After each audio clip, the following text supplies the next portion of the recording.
never let somebody tell you you can't do something. Wait a minute, you ain't heard nothing yet. You're listening to the Live to Create podcast. Today's episode is brought to you by Audible.com. Get a free audiobook download and 30-day free trial at audibletrial.com/live-to-create. Over 180,000 titles to choose from for your iPhone, Android, Kindle, or MP3 player.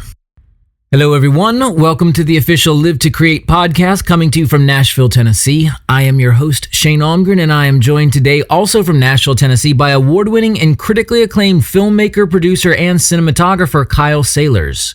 Kyle is one half of Saylors Brothers Productions, along with his brother Kenny.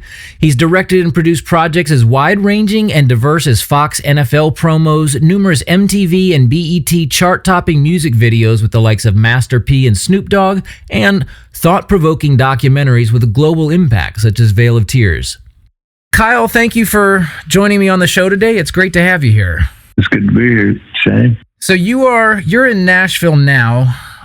You and your brother didn't start out here, though. Where'd you guys come from? From Texas, originally.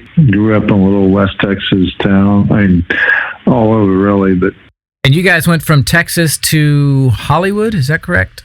yes, I was in L.A. for 7 years, and then I got out. I had my share, and then it really didn't matter at that point where we lived because our projects kind of were everywhere. So I left, and then my brother actually stayed there for 3 or 4 more years. Now, I've heard this story from you a couple times, but I think our listeners will definitely get a kick out of it. How do two good old boys from Texas end up in Hollywood making films? You know, we grew up, we made little short films with our video camera, learned how to edit on a VCR, tape to tape. Actually learned how to edit from, my mom wouldn't let us watch movies with any curse words or anything, so I would go rent them from the store, and then I would go and late at night go through the movie and take it from our VCR camera to the VCR and edit out and pause and edit. And so we always loved to make little films and stuff. We just didn't know, Hollywood seemed like some faraway land. And anyway, we went to college at a small little private school, and then we didn't have much of a program there, but I'd always been interested in that. I just didn't have any clue. So we ended up getting in the restaurant business, concert promotion business, a lot of stuff. But in the end, our heart still, we wanted to do this kind of stuff. My brother even had a band. I was somehow drafted into it, even though I have really no musical talent. But I rapped a little bit.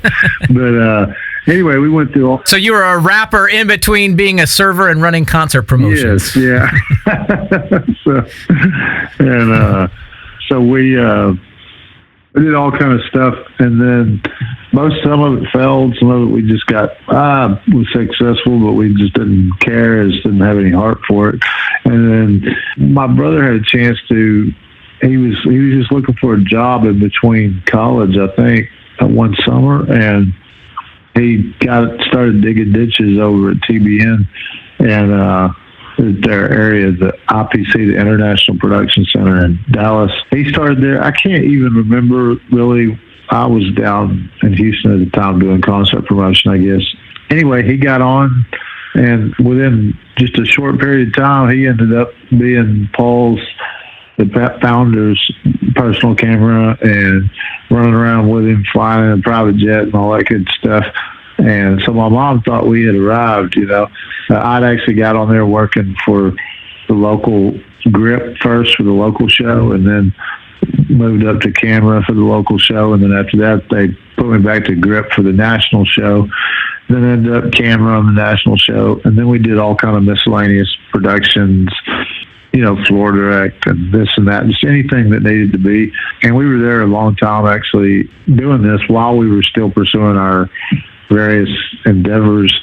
But that's kind of cut our teeth in television, and we met a lot of people, and good, the bad, and the ugly of behind the scenes of television and that side of it and everything. And I feel like you did the Elaine Bennett's yada, yada, yada from Seinfeld. Kenny started off digging ditches, yada, yada, yada. We're traveling around on private jets. Yeah, that's literally how it was. I feel like we missed something. They literally, they just liked him. They're like, hey, after a couple of weeks, they were like, hey, you want to work here?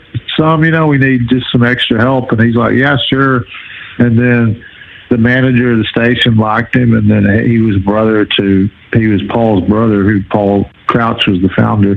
And then, so literally he just started working, and then around the studio, and then just Paul came in town and everybody liked him. So they were like, he's like, hey, would you want to be my assistant? And he's like, yeah, sure. He's like, you do camera? Yeah, sure, and there he was. That was really it. I mean, it wasn't like a whole lot of steps in between. It was just one of those things. We always one time we did, it's kind of a funny story, it has nothing to do with a lot of the stuff, but so another thing, during that summer right before that in college, looking for a part-time just job to make some money in the summer, and so there was a security job opening, and it was for the World Cup when it came to America. And so we thought, that'd be cool. Maybe you could be on the sidelines and watch the games or something like that. You're preconceived of what that would be. Anyway, we get there and they hire like 2,000 people, and it was like a cattle call. They just needed mass amounts of, just in case there was big riots or anything like that had happened. So we get there. For some reason, 2,000 people all go to orientation. Instead of us going to orientation, we're kids. They put us on the main post where all the media from the whole world come in, and the Department of Defense is stationed next to. And so we're doing contraband inspection our first day, and by the second day, we're training people on contraband inspection. We didn't even know what it was. And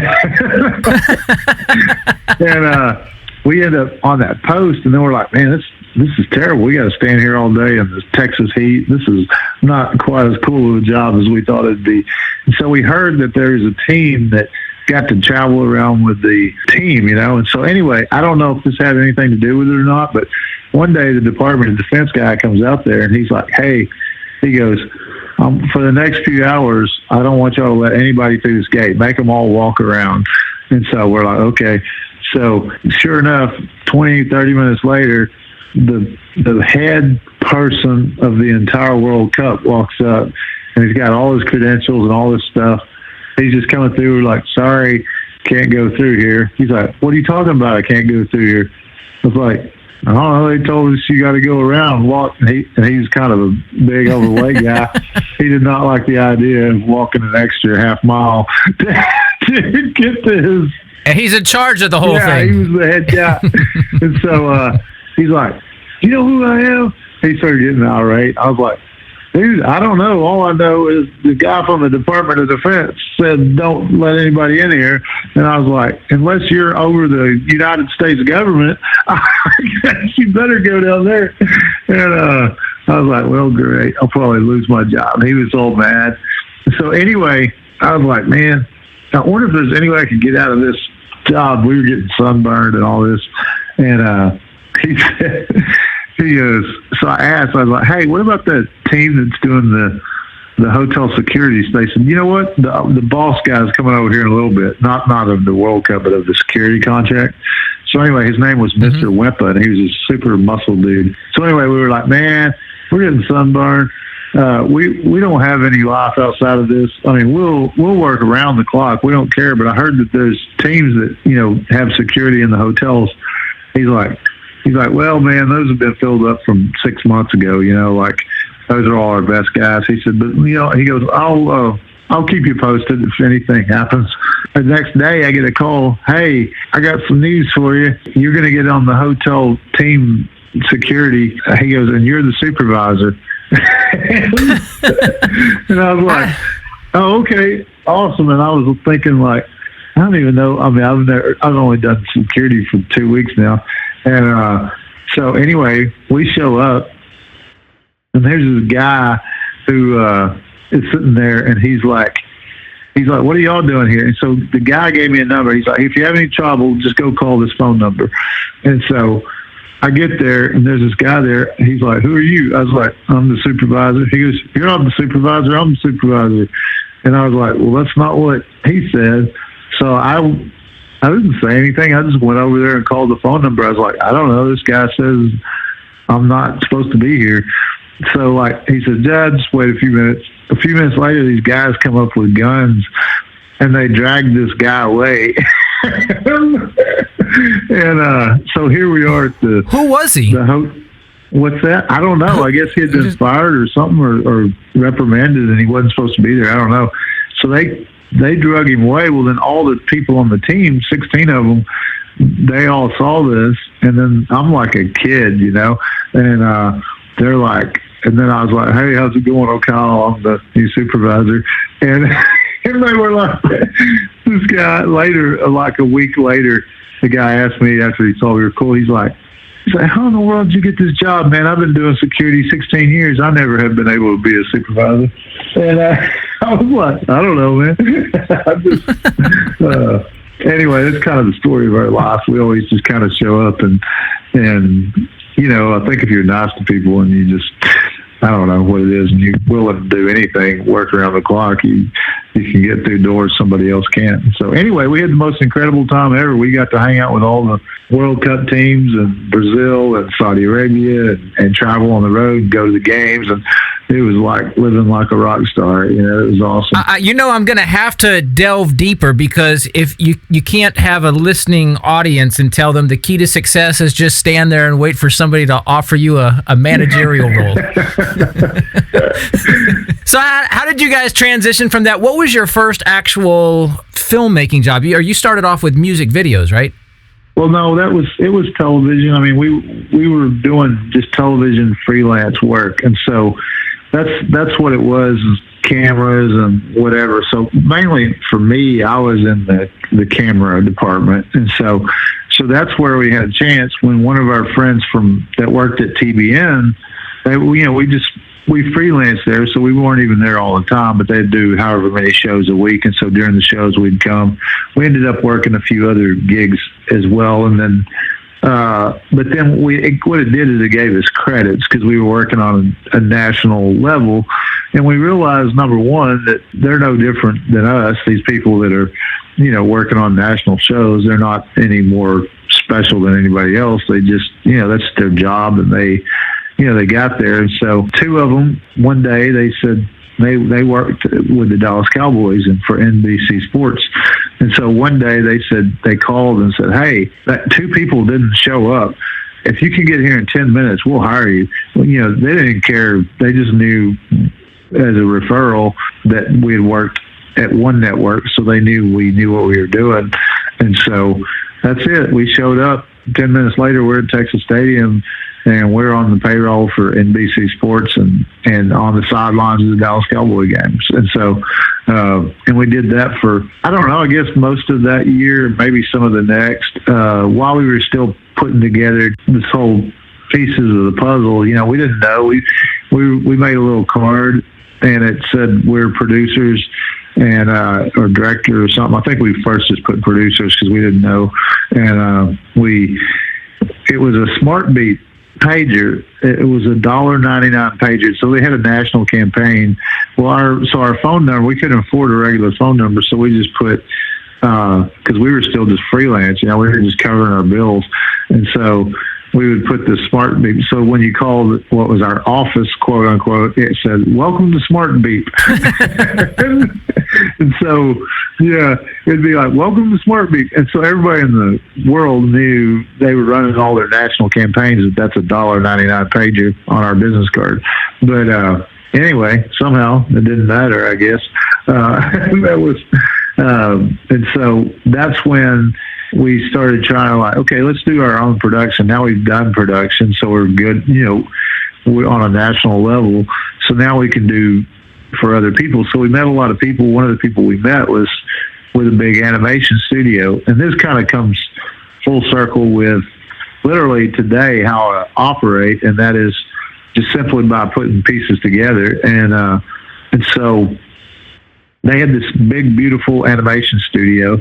And I told the guy that owned it, he had this big reel we didn't have a reel, other than we had a few things, but nothing that we had produced or directed. So we couldn't really put the Dallas Cowboys on our reel, other than if we made a camera person reel or a, production department reel.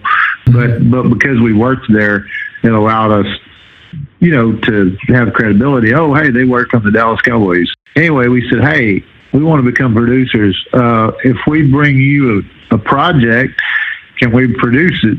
And he's like, I don't care. If you got money, you can be whatever you want. And so he goes, did you have money? His view, that's what.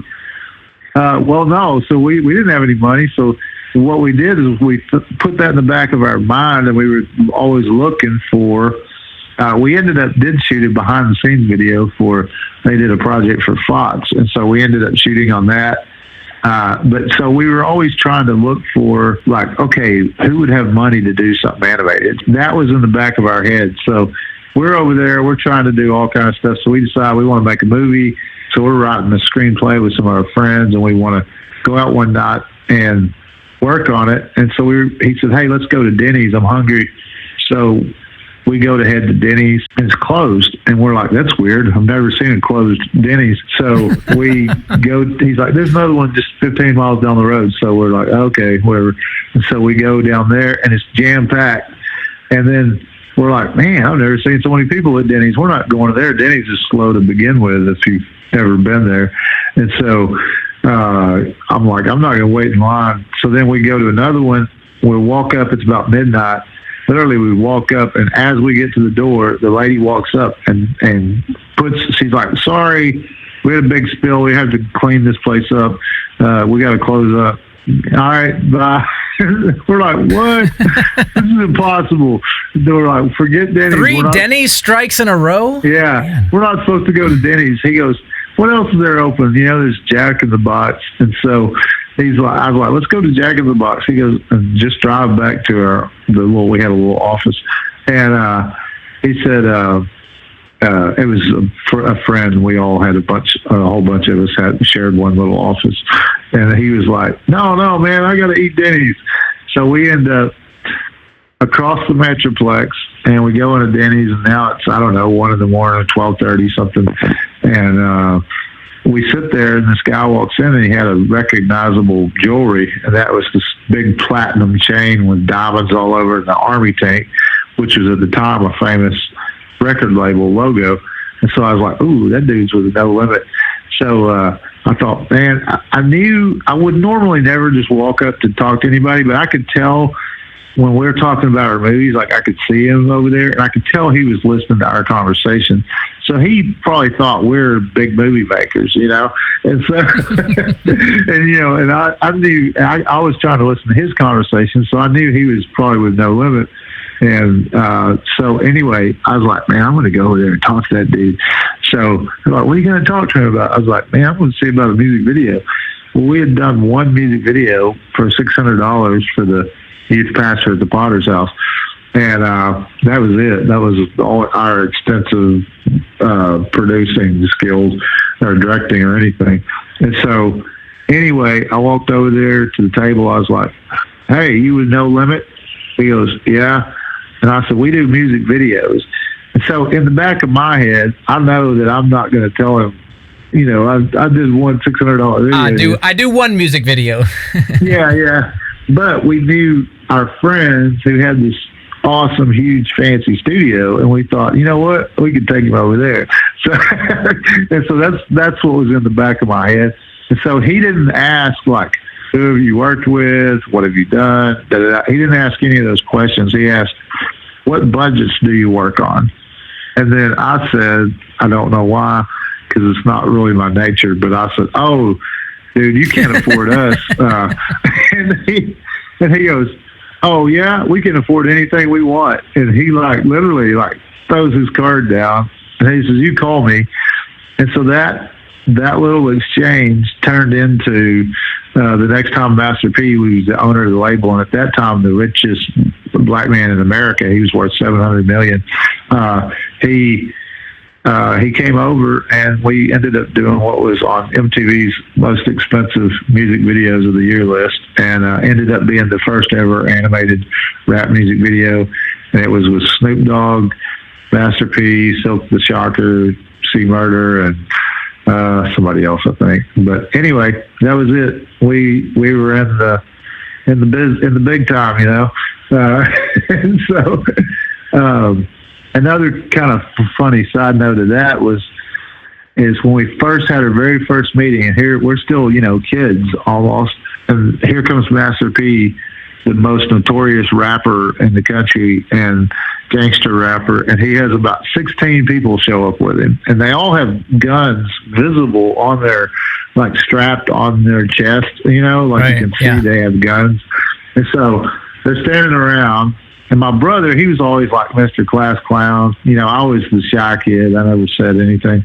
And so we sit down, and he's like, so this is my idea for a music video. And he told us his idea for a music video. And it sounded kind of like every other rap music video you've ever heard of.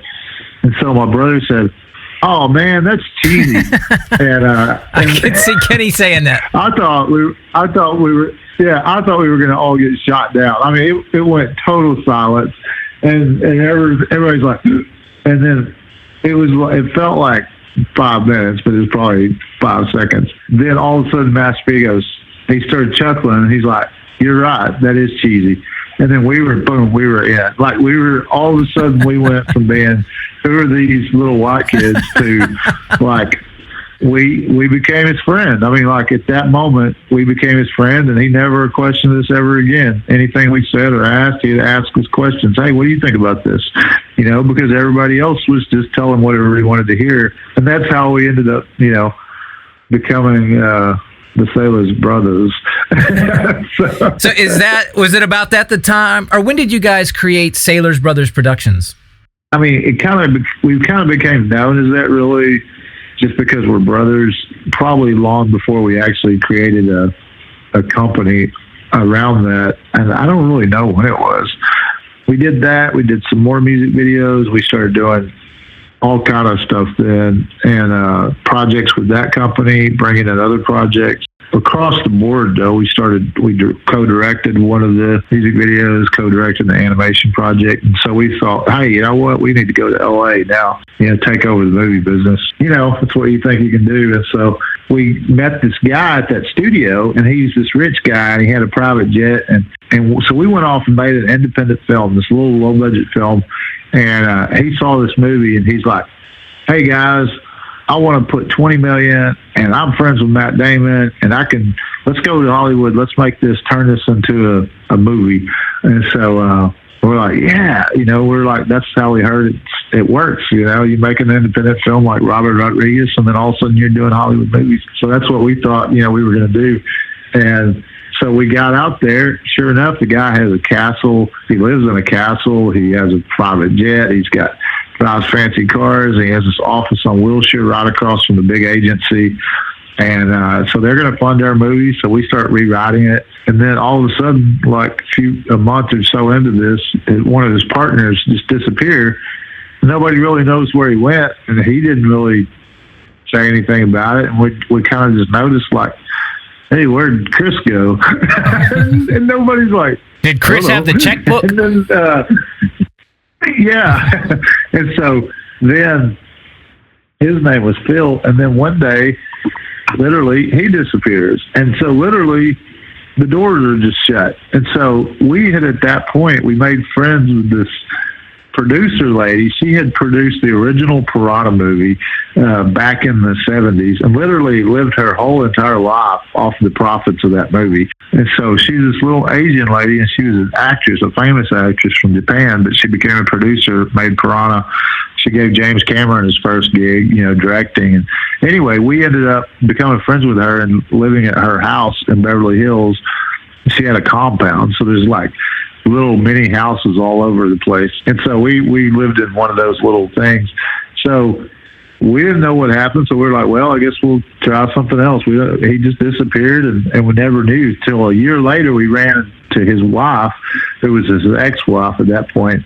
And we're like, hey, Leslie, what happened to Phil? And she's like, oh, you never heard? We were like, no, nobody ever told us. They just disappeared. She's like, oh, well, he was getting his money from Hamas the terrorist group. So that's how he was going to fund our movie, was with terrorist money from Hamas. And so maybe it was good that we didn't do that movie, because if they didn't like it, we may not be here today. So,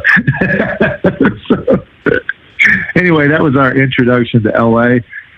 So we started putting together an animated project. So it was going to be a big animated film, and at that time, one of the first animated films. And this guy, we partnered with this animation company, and they had the CFO. I don't even know where he came from. We didn't know who he was, but he was the one raising money.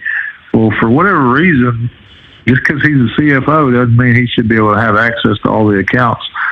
He was spending like crazy. So he was raising money, and it felt a lot like that movie, The Boiler Room, with Matt Damon and Ben Affleck, when they were the Wall Street Hustle. And it felt a lot like that. You know, we're kind of like, this kind of feels shady, but, you know, whatever. They're raising money for our movie, and they were raising, you know, millions of dollars. And so anyway, literally up till just a few weeks ago, I did not even know this. I happened to call somebody and through Facebook, and I called them. And one of the people in that office was an FBI agent. Well, he figured this out. The guy he was kind of skimming money, and he took and so he knew the FBI might crack down on him.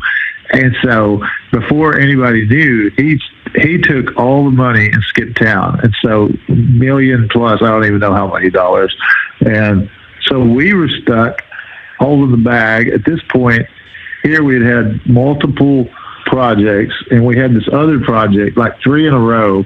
We had this other huge project that we had put together. It took us a year to put together. It was our big, you know, this is going to be our big movie project, and that fell apart. This one fell apart. The other one was Hamas people.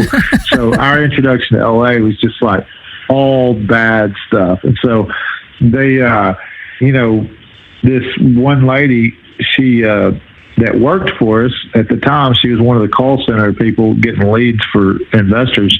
She said, we went back, so they were covering all our expenses. That was the deal until the movie was funded, and then we would get a salary and all this.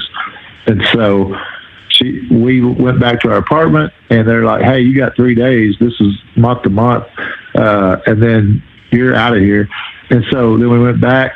We literally had nothing. I mean, like, we didn't know what to do. And so she's like, why don't you come and live with me for a little bit while you're just getting your stuff back together? She goes, not your fault. This guy's an idiot.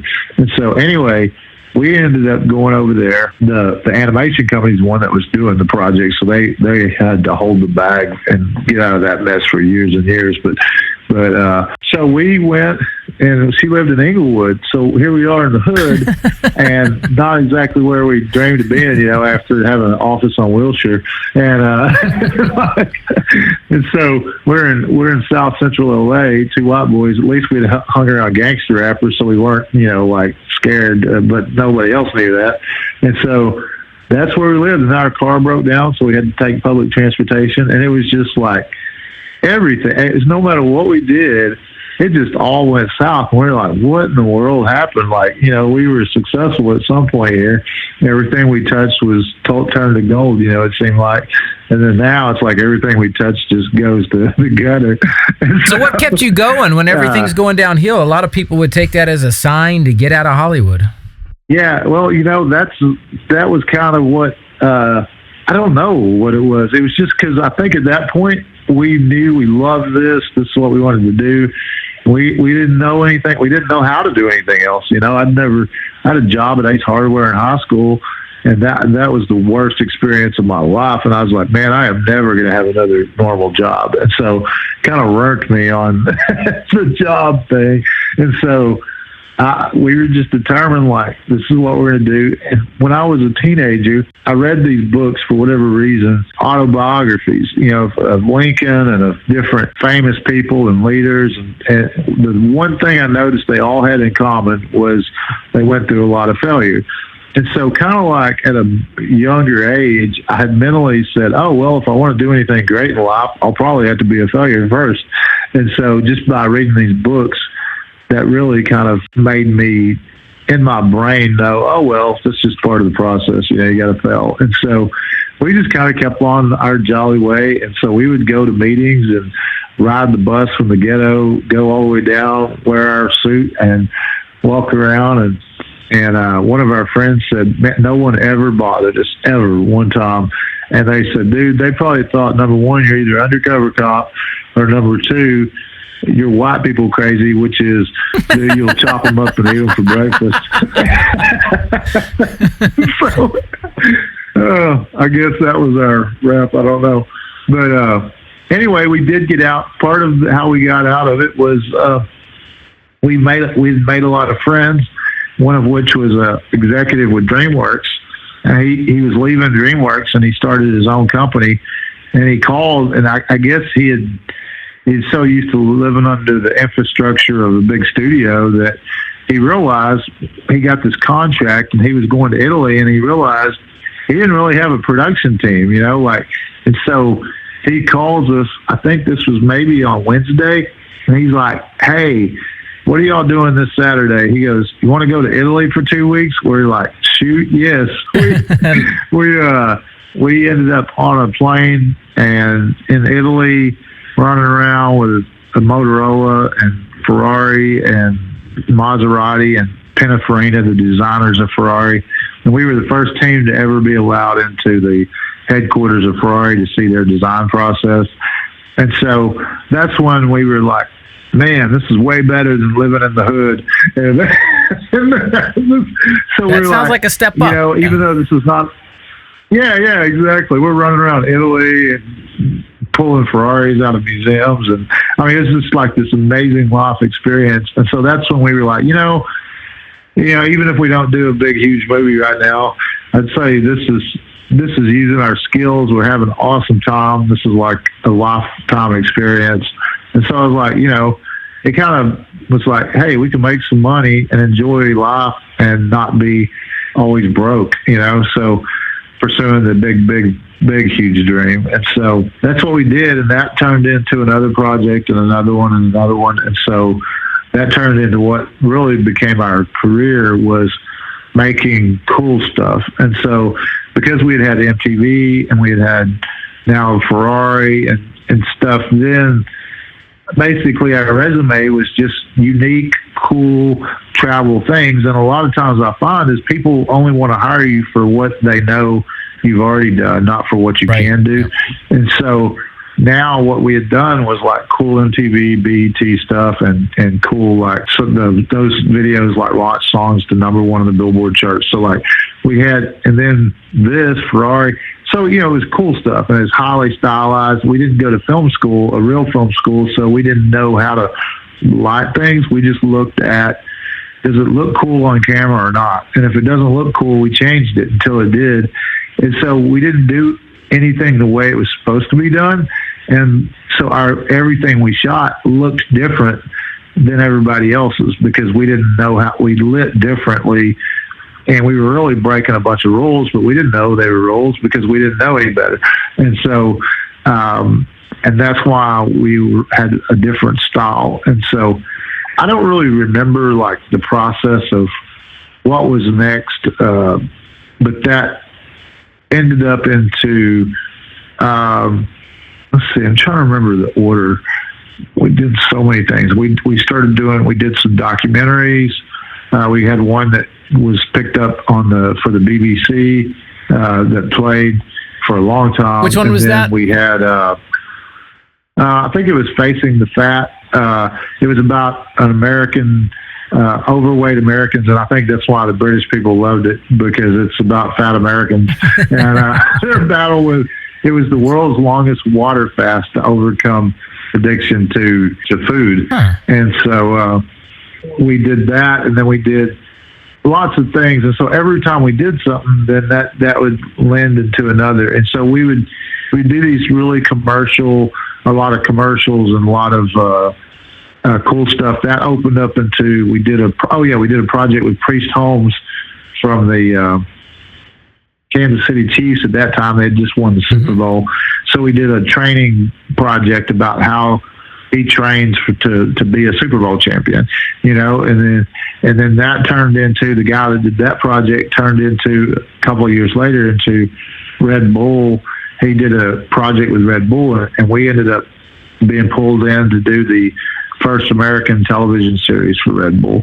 And actually one of the only story-driven shows that Red Bull's ever done. They usually just jump off stuff, And so we did their first television series, their first story-driven show. And it actually they started it on Fox on the weekends on a Saturday afternoon, Fox Sports. And within a week, they bumped it to Thursday night prime time and had great ratings. And this was one of those moments of life that would have changed the whole course of your life, but something happened. We don't know exactly. So here we are. They love it. They totally left us alone. They came to the editing room one time. They liked what we were doing, so they never bothered us again. Literally, we did the entire series, never showed it to anybody. We sent them the final series, all the episodes. They only had 5 notes, and that was take out Red Bull. We had it overbranded, take out Red Bull here, and that was it. So we left in literally the entire series. There were no edits to be made, and they loved it. And so they were going to go into so this was their first foray into American football, and so we were kind of being poised to handle all the production and a lot of all the contracts for American football. Well, at that point, Red Bull was willing to put in almost $100 million in a year to try out the American football market, to see, because it was successful. They had a lot of impressions. They tracked all the things. So the whole campaign, the event, the television show, all of it was successful. And so then some little kid somewhere, 10-year-old, their parents, I guess, let him drink 10 Monster drinks a day, and he died. And so even though it wasn't Red Bull, it was an energy drink, and they shut down. They put a crackdown on marketing to teenagers. Well, this was a series that we had NFL players, but we had like Reggie Bush and DeMarcus Ware and stuff. But it was about them going through high school, and it was targeted to the demographic of high school teenagers. And so Red Bull had a national competition between the greatest players in the country, and so it was 100% geared to that. That was their market, the 1 million high school players. And so because of that one kid dying, the FDA or whatever cracked down on it. And so they had to cancel that, which canceled. And then the NFL wouldn't let them in. They wouldn't let them buy in because they have a contract with Coca-Cola. So, of course, they're Europeans. They like soccer anyway. So they're like, forget American football. And so that whole thing just disappeared overnight. And so it was one of those, would have been one of the biggest, most amazing things. And we did end up doing a couple other projects with Red Bull, but that was kind of like our forte, was that American football. And so anyway, so it was like a big success that just kind of ended. And so it seemed like we had a lot of that, but we ended up doing a project, because then that was a sports related project. So that opened a lot of doors into, we did a project for a team owner at the Indy 500. We did another project for, I don't even know, literally we did so many projects, and we're real fast and we crank them out. So we're doing all these projects. And then one time we go to this film festival, we did a documentary on a guy named Phil Roman, who directed The Simpsons and King of the Hill and all these. And we met him on a pitch, and we had a 5-minute pitch, and literally we knew that he didn't like our idea. So instead of trying to sell him on a bad idea, we said, hey, can we, how'd you get to LA? And so we just changed the topic. And that's what we would do. If somebody didn't like our idea, we stopped selling them. We just started asking them questions about themselves. Like, how'd you get here? And he became one of our dearest friends in LA to this day.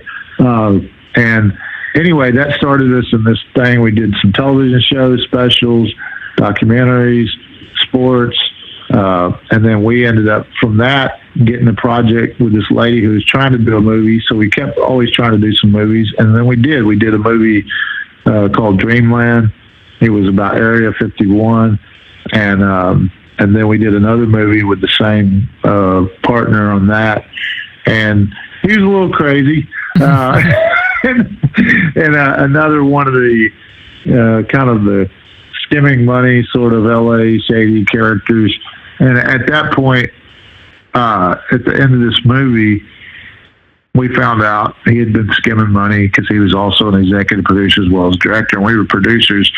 And that's when we really decided we were tired of being responsible for somebody else's irresponsibility.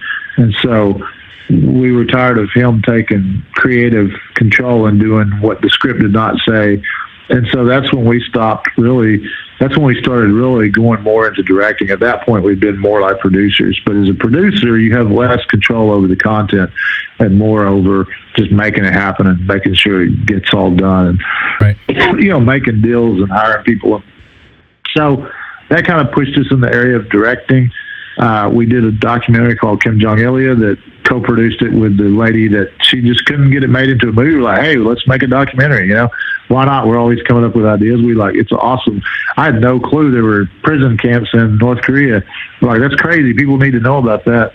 And so we went and made a documentary, ended up getting into Sundance, ended up being nominated for every major category, including the Grand Jury Prize and Best Cinematography, which I shot it as well. I'm one of the few directors I actually shoot the majority of my content.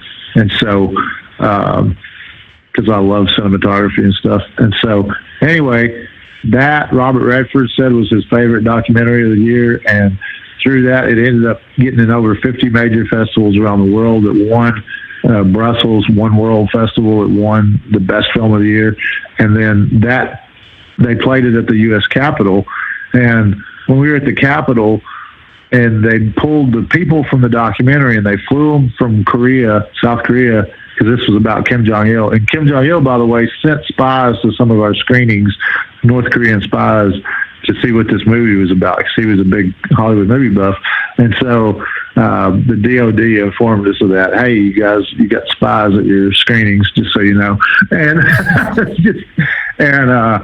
so get your buddies anyway, at Hamas after him. Yeah, exactly. And so anyway, we're standing there in Congress, and that's when it dawned on us the power of story and the power of, like, you could change the policy of a country from a little tiny documentary. And so we've done documentaries. Vale of Tears was about the women, the way the society treats women in India. Right. We spent 3 months there. I don't know. We've had no genre. Like, most people get stuck in one specific genre, but somehow we just maybe we get too bored too easy. But we've never been stuck in any genre. I'd say we have done a lot of sports entertainment, but it's not because we got stuck there, just because we enjoyed it. And so, like, this last year, we got to do a show with Emmett Smith and, Steve Harvey and Tom Bergeron was in it, and, like, Tony Romo and all these people. And so it's the coolest thing to me is to grow up, to get to work with people that you grew up watching. To me, that's the coolest thing. And then we got to do a, commercial series with, like, everybody from, like, the current Olympian who's going over to represent the USA that's picked to win the gold, Jake Dalton, to Ronnie Coleman, who was a Mr. Olympia, Danny Green, the right after they won the championship, that we got to do his commercial series. And then we've done music videos still all over the world. We still do some every once in a while. Budgets aren't like they used to be, but we still have fun, and so we enjoy doing those. We love doing documentaries and stuff because they can expose things that no one else, stories that nobody else will tell. And then we love doing TV specials just because TV, you get to do a lot of cool stuff. So through all of this, then, is where we're getting back to what was the thing that got us into that, is movies. But now we're at a way different place in life, and we know what we're doing, and we have tons of contacts. And so if we're going to do it now, we're going to do it right. And so anyway, that's kind of the process we're in right now. We're in development on some feature films and stuff like that. I know one of the ones you guys are working on. Are you allowed to talk about the OJ project? Oh, yeah. I don't. I'll say this. I could say this because it probably won't matter anyway. But by the time, but yeah, I mean, we have always been, and I guess it started at college.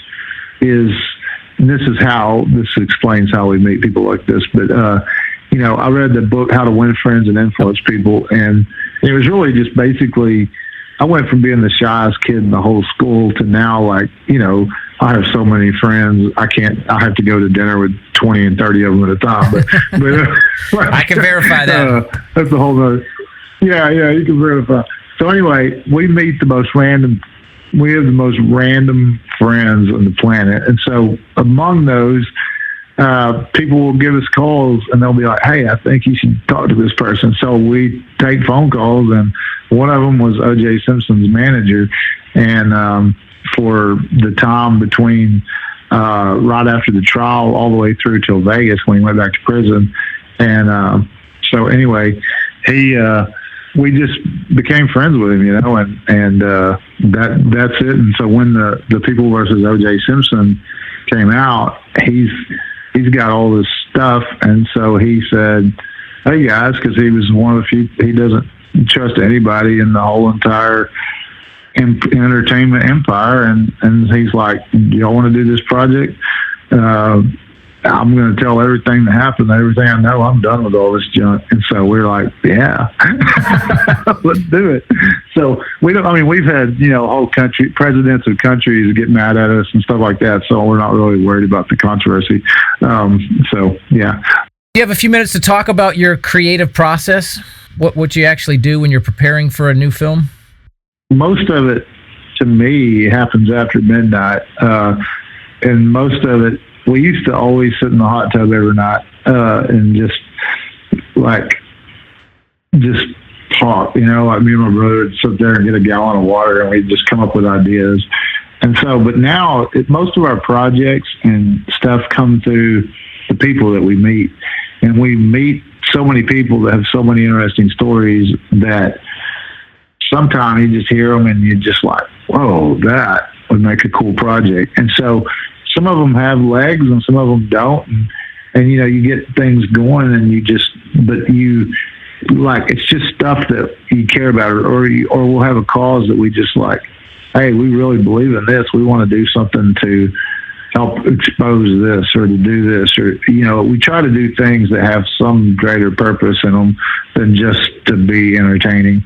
And so that's kind of really what our theme is entertainment with purpose. And so we try to, even in the Red Bull show, we put in elements of faith and elements of, perseverance and elements of everything in there, and most of which had never been in any Red Bull content. And so I think that gives you a platform, being able to work on shows and stuff that you can, I could take Michael Moore's documentary, and if I grab the footage, I could re-edit it to seem like it's a 100% opposite slant. Like I could make it a conservative documentary. So in the editing process, you can literally tell any story. So the person who has the power of editing can tell anything they want out of anything, and people don't really grasp how easy it is to twist words and stuff and edit. So we try to do things as authentically as possible. We've done a lot of stuff overseas.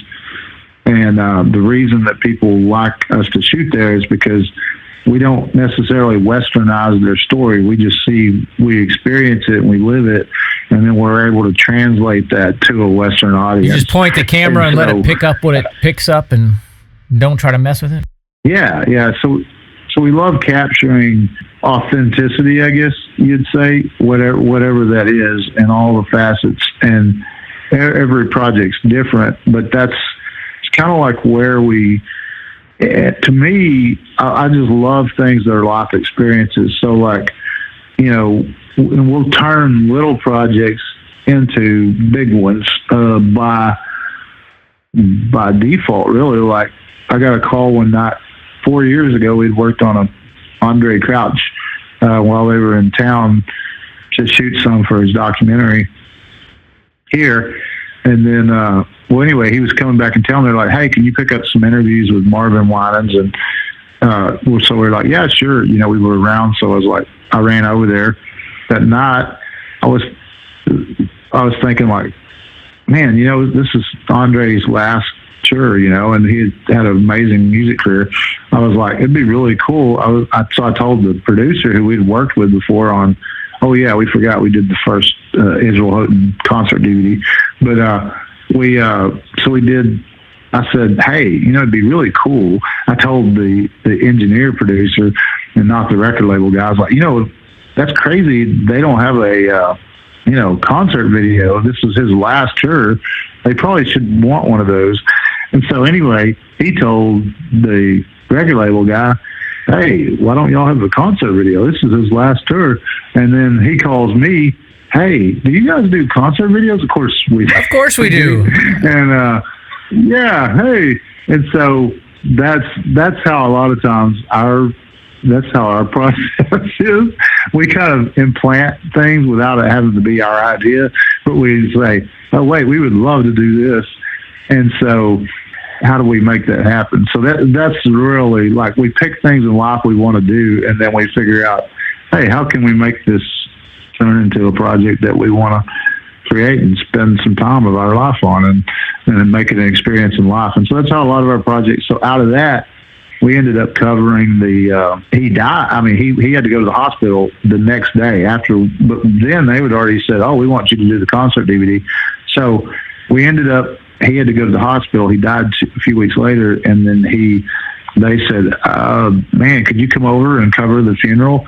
So we went, and we got to shoot with everybody from, Stevie Wonder and CeCe and everybody. And I mean, hundreds of celebrities. And we got to do a cool thing. And then through that, we became friends with the record label. And through that, we're working on several more projects with them. And so that's how it works for us. We just, if you do good work and you put the ideas, because everybody needs video everywhere. And I don't even like the word video, but because to me, that's kind of old. Sounds like a VCR connotation, but yeah. So, but and I hate the word videography, man. That's like when people say, "Oh yeah, here's a videographer." I am not a videographer. So, what word do you recommend? Well, I'm a director and a producer and a cinematographer, I guess, in that capacity. But what else do you actually do in the film? Like you're pointing the camera, you're directing, you're producing. Do you do any of the editing? What else do you do? Yeah, and I don't really recommend this, and I don't really tell people this, so don't call me and say, hey, do you want me to edit something? But I edit a lot of, if I produce it, I don't really care who edits it, but a lot of times if I direct, I edit it. I can't in some, like we just did this show for a new series for the Dance Network. I don't have the time to edit, so we have some amazing editors. But like I love editing. Like that's because that's where the creative process is most definitive. And so I love molding it and just moving, and that's part of our style. Is the editing process is a little different. And so because we came out of that MTV vein of stuff, we edit a little faster and a little different style-wise than, because we didn't have so many rules. When you start out and you're doing music videos, you don't have the rules that you have in all the other forms of television, so you can be more creative. And so a lot of times mistakes and other things become the coolest shots. All those happy accidents. I do that a lot, but yeah, I usually never ever take credit as editing on anything. I don't want it because it consumes too much of your life, and I don't want people to know that. So I don't want people to call me up, hey, do you edit? Nope. Or unless you got a lot of money to pay me. So I'll take it that's your least favorite part of the creative process. What is your favorite part of the filmmaking process? I just think it's people. I mean, I just love people, and it takes a team to make anything, no matter what it is, whether it's and you're a small team, in a foreign country shooting random places, or if it's a big, huge team shooting a film. You have to remember it's not just your vision. It takes a lot of people, and you got to keep all those people happy in order for your vision to come to life. And so you have to be a people person. It's almost more important than I know there's a lot that aren't, but I think if you're going to be a successful director or producer or anything, you got to be a people person, and you got to love people, and you got to be able to make things, no matter what, make things smooth over, because stuff will always happen. Bad stuff will happen. Things will go out of control. Schedules will go off. You just have to make it like, oh, whatever, we'll figure it out. And so that makes the creative process easier. If you make a big deal out of those little things, then the creative process is held prisoner to the schedule or to this or that. Whereas if you make everything like, oh, well, don't worry about it, then you're able to not stifle the creative process. If someone came to you today and said, Kyle, I want to be a filmmaker, or I'm thinking about going to film school, what skills do I need to have in the bag? What areas do I need to focus on? What advice would you give them? Go make stuff. Number one, check out the school. Some schools, not very many now. I think the dynamics have changed. Make sure if you go to a film school that it's one that actually has good equipment, modernized, and they let you use it. And it doesn't really matter. Like, they say that rule of thumb, I'm sure, is like takes you 10,000 hours in whatever it is you're doing to become really good at it. And I totally mastery. Yeah. And so I think start making stuff. I mean, I still make stuff, and I still do projects. I probably do too many of them that I shouldn't be doing. But just, you got to make stuff, but don't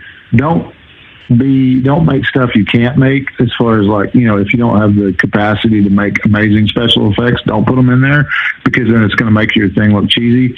And so make what you can, but make it as the highest possible quality. But you don't really see your mistakes until you make it. And if you make it and everybody else sees your mistakes and you can't, then you probably shouldn't be a filmmaker. Because if you don't have the capacity to grow by seeing, to me, everything I make, 3 weeks later, I'm like, I could have done that better.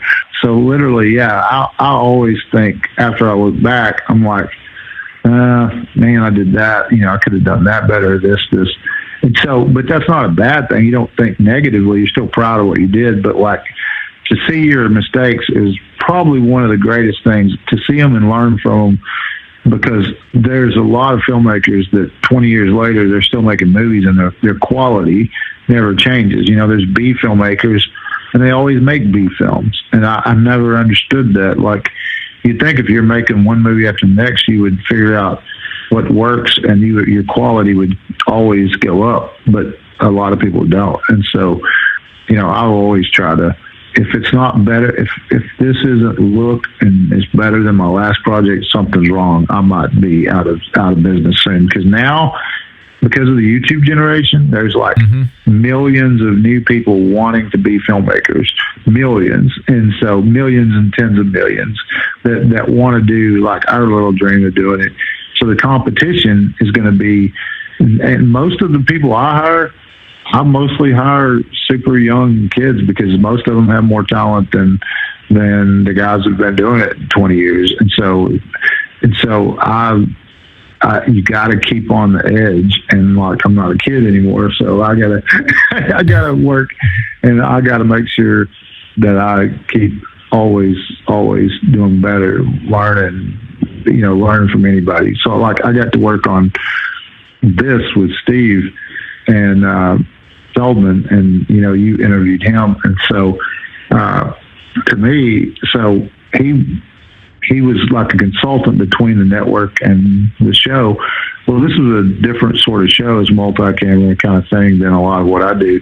And so I was like, hey, you can tell me if you see something that I don't see, you can just point it out to me. And I was like, I don't want to miss something, because I'm just trying to think I know everything, because you've done this 1,000 times. And so, and they did. Every once in a while, he'd be like, hey, look, that shot, you don't have a such and such coverage or this or that. And I'm like, oh, yeah, thanks.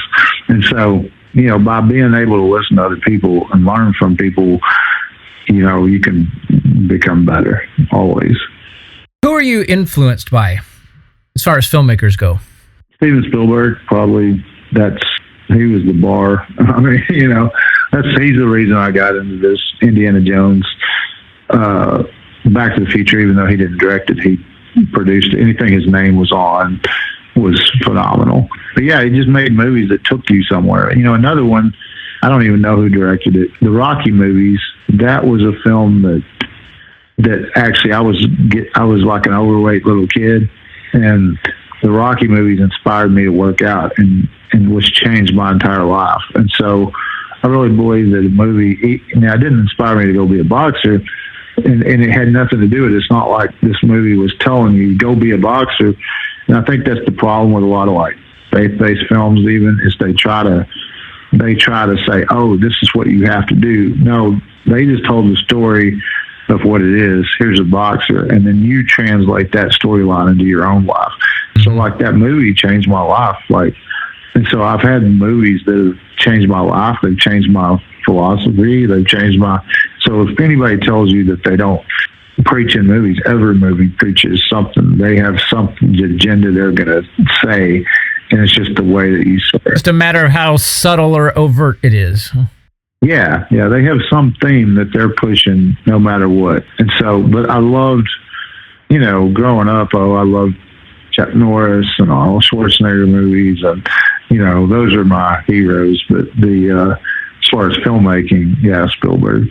Do you have any leisure time left, or are you all out of it? My leisure is in between yeah,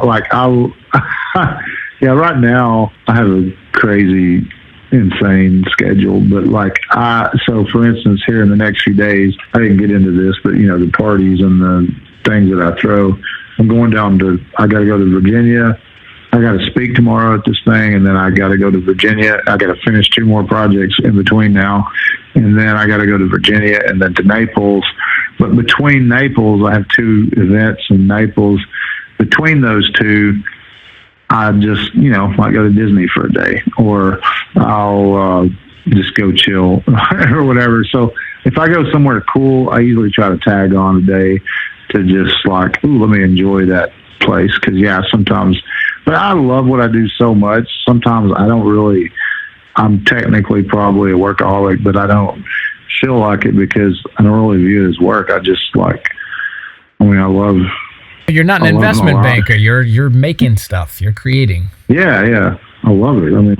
Yeah. And that's when I was in LA, I had seasons where just nothing was happening. So my biggest problem because of that, I think probably is I don't say no enough.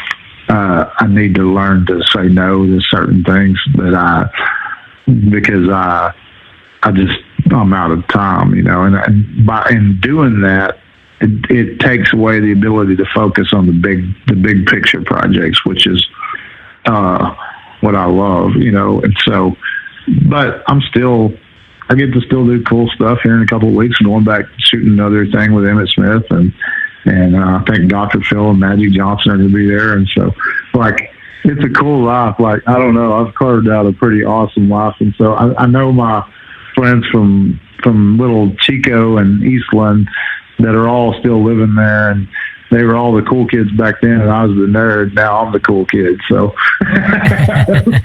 that's karma. Yeah. So. All right, Kyle, I know you've got to leave town tomorrow, so I will try to get you out of here as quick as possible. We are at the final segment now, 14 questions. Here we go. If your job only paid the bills and nothing more than that, would you still continue to do it? Yeah, because for years, that's all it did. Actually, it didn't even pay the bills for years.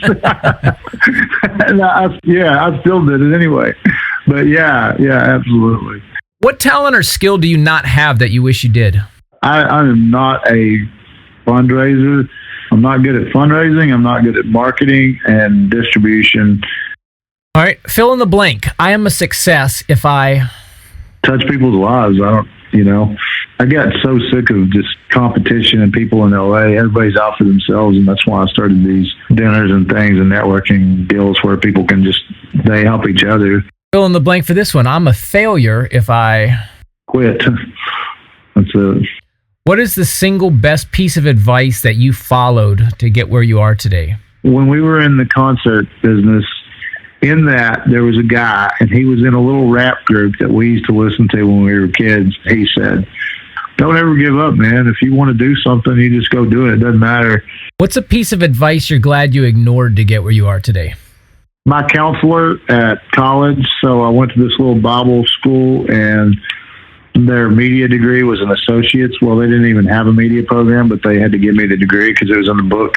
And so it was really a worthless degree, and it was a worthless. And so the counselor, she said, "You have to have a backup plan. What if you fail?"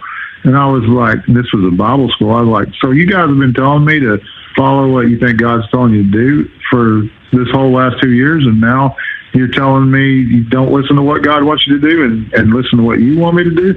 Yeah, I was like, that's terrible advice. If I have a backup plan, I was like, I don't have a backup plan. I'm just going to do whatever I'm supposed to do. What character trait do you like best about yourself? I'm laid back and fun, I guess. I don't think anything too seriously. What character trait do you like least about yourself? I'm unorganized. Fill in the blank. I believe every child should have the opportunity to... live their dream. If you could suggest one piece of self-improvement that everyone on earth would adopt, what would it be? Read How to Win Friends and Influence People. If you could have any superpower, what would it be? Fly. It'd be a lot cheaper to get meetings done. If you could have dinner with anyone alive or dead, who would it be? Arnold Schwarzenegger. An hospitable nearby planet has been discovered and you have been recruited to help colonize it. You may take any 3 items with you that you wish. What are they? I guess a camera, an editing box, and a light kit. You have just won a Lifetime Achievement Award in your field, so give us your acceptance speech. No one's going to cue you off the stage so you can get all the thank yous you want, and if you have a personal cause to champion, this is your soapbox to do it, so let her rip. I would thank my mom because she never understood. She could have blended into an Amish community, and we couldn't go to movies growing up. We were very sheltered, but she's never a day in her life have we not been prayed for.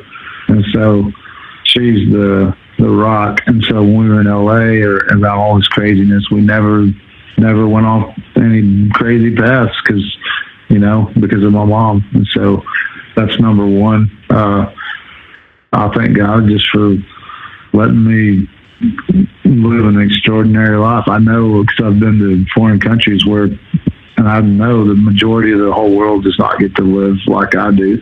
And so I'm very thankful and very blessed. And I thank all the people, all the amazing friends. I have friends everywhere on the whole world. Like everywhere I go, I make new friends, and I love people, and every single person contributes to my success and enjoyment in life, and that's the greatest thing. People are, that's what this whole planet is about, and don't put your projects or your ideas or anything above people. It's either for, about, or to help people, or if you don't, then everything else you do is just purposeless anyway. Kyle, it was an absolute honor to have you here. Glad you could make it. I thoroughly enjoyed this. Thank you. It's pretty cool. Yeah, I want to hear some of your other ones because I wish as a kid I'd been able to listen to stuff like this. Probably would have saved me a lot of years of my life. So. Cool. Well, I know you got to get up and get out of town, so I will let you go. And I'm probably going to go to edit. That's usually what I do about now. Cool, man. Well, thanks again for taking the time. It was great talking to you. All right. Thank you. Once again, that was award-winning filmmaker Kyle Saylors. To check out his entire body of work and latest projects, please visit www.saylorsbrothers.com. That's SAYLORS brothers.com.